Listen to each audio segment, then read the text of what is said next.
8 años en la Asamblea Anual de 2015 y presentada por el líder espiritual de la progresía globalista, que es el Papa Francisco. A diferencia del programa anterior, la llamada Agenda 21, o los Objetivos del Milenio, la Agenda 2030 ha permeado muchísimo más en las políticas públicas de todos los gobiernos del mundo y le ha dado a la ONU un protagonismo mucho más cercano al que habían soñado sus fundadores, es decir, el de un gobierno mundial, al que ningún ciudadano elige, pero al que todos deben respetar y obedecer. Vaya que lo hemos visto en estos últimos 3 años. Antes de comenzar a contarles brevemente lo enorme despliegue que los medios de comunicación tradicionales han hecho para defender a la ONU de las críticas, como si fueran los músicos de una orquesta perfectamente entrenados, perfectamente coordinados, y sin disimularlo, grandes cabeceras de periódicos han salido a denunciar supuestos bulos o teorías incomprobables sobre los efectos colaterales y las consecuencias dañinas para la libertad, la propiedad privada y la vida de las personas que tiene la Agenda 2030. Pero lo paradójico, lo irónico, si se quiere también lo hipócrita, es que muchos de estos medios están mintiendo, están cometiendo ellos mismos bulos y construyendo y difundiendo fake news para imponer su punto de vista antojadizo como una verdad única. Voy a ponerles un solo ejemplo en aras de la brevedad. El periódico El País, el más leído de España, que ahora tiene un suplemento muy parecido al del diario The Guardian, que se llama Planeta Futuro, y lo sponsorean los mismos patronos de aquel suplemento del diario The Guardian, la Fundación Bill y Melinda Gates. Este suplemento publicó un artículo principal en el día de hoy que se titula "Ni la ONU pretende destruir la familia ni prohibir el consumo de carne. El mar de mentiras sobre los objetivos de desarrollo sostenible". Basta con una búsqueda de Google, que puede hacer cualquiera de ustedes, no es necesario que lo haga un periodista con 12 años de trayectoria, para constatar que efectivamente la ONU tiene una obsesión contra el consumo de carne, que data de hace mucho tiempo. El 8 de noviembre de 2018 publicaron ni más ni menos que en su portal oficial que comer carne tiene un impacto destructivo en el planeta, sosteniendo que el consumo de carne es una de las formas más agresivas en las cuales los hombres dejan una huella negativa en el mundo. Porque la ganadería es una de las principales fuentes de emisión de metano,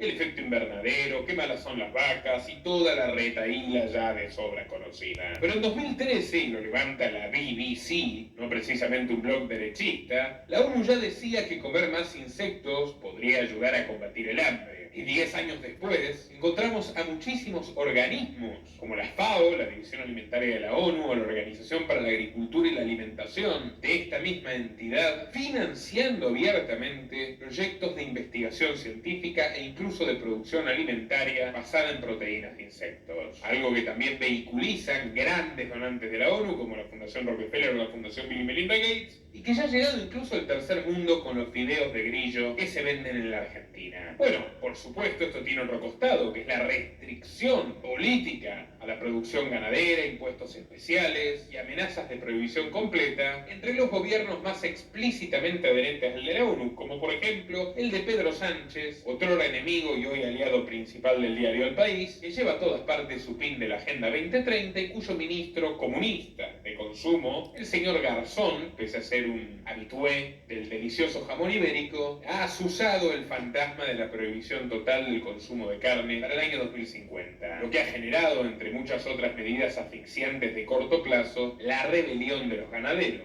Luego, bueno, ya la cuestión de la ONU contra la familia admite varias interpretaciones, pero es completamente objetivo que la postura oficial de las Naciones Unidas es en favor del control o la reducción de natalidad.